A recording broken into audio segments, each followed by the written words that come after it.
মৌতড় মণ্ডপডাঙ্গা গ্রামের মাতৃহারা শিশুকে আর্থিক সহায়তা। ফের পুরুলিয়ার রঘুনাথপুর থানার পুলিশ ও বন্ধু পরিবারের মানবিক মুখ। মাতৃহারা এক শিশুকে 18,000 টাকা আর্থিক সহায়তা করা হলো। সোমবার রাত্রি নাগাদ রঘুনাথপুর থানার অন্তর্গত মৌতড় মণ্ডপডাঙ্গা গ্রামে গিয়ে ওই শিশুর পরিবারের আত্মীয়দের হাতে আর্থিক সহায়তার টাকা তুলে দেন রঘুনাথপুর থানার এএসআই বাদল চন্দ্র মাহাতো ও বন্ধু পরিবারের সভাপতি হানিফ শেখ সহ অন্যান্যরা। জানা যায়, কয়েক মাস আগে রঘুনাথপুর থানার অন্তর্গত মৌতড় মণ্ডপডাঙ্গা গ্রামের বাসিন্দা বলরাম বাউরির স্ত্রী একটি সদ্যজাত শিশুপুত্রকে রেখে অগ্নিদগ্ধ হয়ে মারা যায়।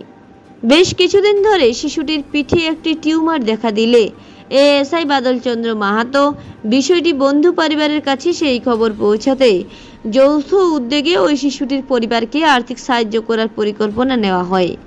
আর সেই মতো এদিন ওই মাতৃহারা শিশুটির পরিবারকে আর্থিক সাহায্য করা হয়। আপনার ওটা কে বাচ্চাটা? বাচ্চাটা আমার নাতি। ছোট বেটার বেটা। তো বাচ্চাটার মা কি হয়েছে? কুড়িয়ে হয়েছিল। কদিন আগে? এই পৌষ মাসে। মানে 5 মাস হয়ে গেল নাকি? তারপর কে দেখাশোনা করছে? কি বাচ্চাটা কে দেখাশোনা করছে? আমিও করছি, আর ওই যে আমার বেটার বউ আছে। আপনার বেটার বউ আছে? তো বাচ্চাটার কি অসুবিধা? শরীর খারাপ? ওই যে ওই পিঠেরটাই শরীর খারাপ। তো ডাক্তার দেখাননি? দেখানছি। তারপর ডাক্তার কি বললো? ছিলাম তো ওই তো ফটো করে দিয়েছে। তারপর ফটোয় কিছু পাই নাই। তারপর বললো তোমরা বাঁকুড়া নিয়ে যাবে। নিয়ে যান নাই? না। কি জন্য? কি করে নিয়ে যাব? কেন? পয়সা নাই, কোনো নাই, কিসে নিয়ে যাব? আপনি বলেছেন পয়সা নেই, কাউকে বলেছেন? বলেছে, মানে এনারা বলেছে আমাদের এখন এত পয়সা নাই, তো কি করে নিয়ে যাব বলেছেন। তো আজকে তো আপনাকে টাকা দেওয়ার জন্য তো সবাই এসেছে এবং রঘুনাথপুর থানার অফিসারও এসেছেন। তাই এবারে যাবেন দেখাতে বাচ্চাকে? হ্যাঁ যাব। বাচ্চার নাম কি? এই যে সবাই আপনাকে সহযোগিতা হাত বাড়াইলো, সবাই যে আপনাকে হেল্প করলো, গ্রামের লোক, বন্ধু পরিবার, থানার স্টাফ, কি বলবেন, কেমন লাগছে? এবার ভালো লাগছে। এবারে বাচ্চাটা দেখাবো, চিকিৎসা করাবো। দেখাবেন তো? প্রথমেই আমাদের স্যার বাদলবাবুকে ধন্যবাদ এবং বন্ধু পরিবারকে তার সাথে ধন্যবাদ। সেই সাথে বলছি যে এভাবে যদি মানুষের পাশে দাঁড়ায়, মানে সমাজ একটি আলাদা রকম মেসেজ যাবে। যেন পুলিশ বা সাংবাদিক, আপনি যেমন আছেন হানিফদা, আপনাদের একটা গুডউইলটা আছেই, এটাতে মানুষ একটা ভরসা পাবে যে না আমরা মানুষের কাছে যাই, তাহলে আমরা হেল্প পাবো। আমাকে প্রথমে বলেছিল এরা, আমি সরাসরি বলেছি যে আপনারা বাদলবাবুর কাছে যান, এদের গ্রামের যারা বলেছিল, তো আমিও সাথে গিয়েছিলাম। যাই হোক, আপনারা করলেন, এটার জন্য অনেক অনেক ধন্যবাদ আমাদের তরফ থেকে। বন্ধু পরিবারকেও ধন্যবাদ, এবং আমিও সহযোগিতা করেছি, সেটাও করা দরকার আছে। এরকম অসুস্থ মানুষের কাছে দাঁড়ানো বা গরিব মানুষের সুস্থ পরিবারের কাছে দাঁড়ানো দরকার আছে।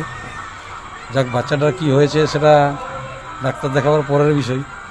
এখন টাকার অভাবে বাচ্চাটার দুধ ট্রিটমেন্ট খরচার জন্য আমাকে বলেছিল, তাই আমি বন্ধু পরিবারকেও বলেছিলাম আমার যেটুকু দিব সেটাই হয়তো হবে না, বা সারা জীবন দেখাও আমার দ্বারা সম্ভব হবে না, তবে যেটুকু দিলাম সেটুকু যদি সুস্থ হয় বা আরও কিছু যদি সহযোগিতা করা দরকার থাকে সেটা পরে দেখা যাবে।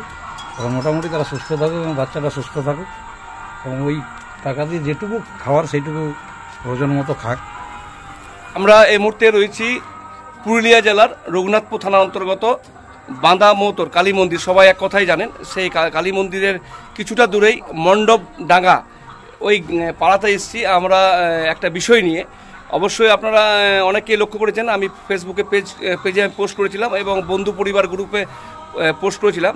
সবথেকে বড় বিষয়, আমার পিছনে দেখতেই পাচ্ছেন হলুদ জামা পরে আছে আমাদের রঘুনাথপুর থানার এএসআই বাদল মাহাতো।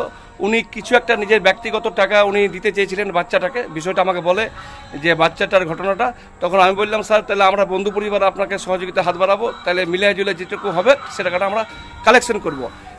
বাচ্চার বয়স 7 মাস, বাচ্চার ছবি আমি দেখাবো না, বাচ্চার বয়স 7 মাস ঠিক যাচ্ছিল। তার হঠাৎ 2 মাস পর, বাচ্চা যখন বয়স 2 মাস, তখন কিন্তু এই ঘরটায়, এই যে আমার পিছনে আঙুল দেখতে পাচ্ছেন, এই ঘরটাতে শীতকালের সময় হঠাৎ তার মা আগুন পুড়ছিল, কারণ ঠান্ডার দিন।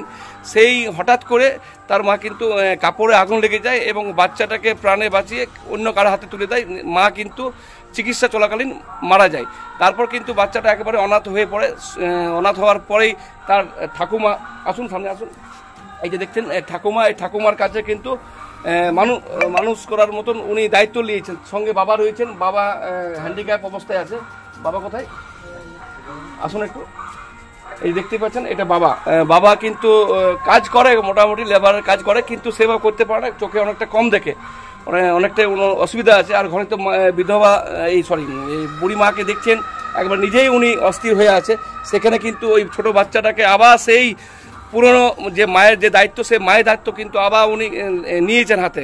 সমস্যা দাঁড়িয়েছে এটাই যে এক তো আর্থিক অবস্থা খুব খারাপ, তারপরে একটা সমস্যা দাঁড়িয়েছে বাচ্চাটার কিন্তু পিঠে একটা টিউমার টাইপের। আমি যেহেতু ডাক্তার নয়, ডাক্তারের পরামর্শ ছাড়া বলতে পারছি না, কিছু একটা হয়েছে যে চিকিৎসা দরকার, যেটা রঘুনাথপুরে হয়নি, হয়তো বাঁকুড়া, হয়তো কলকাতায় হবে, কিন্তু যাতায়াতের যে খরচা, সেই খরচা পর্যন্ত নেই। সেই কারণে আমরা আজ বন্ধু পরিবারের তরফ থেকে 18,000 টাকা আমরা সেই পরিবারের হাতে তুলে দেবো।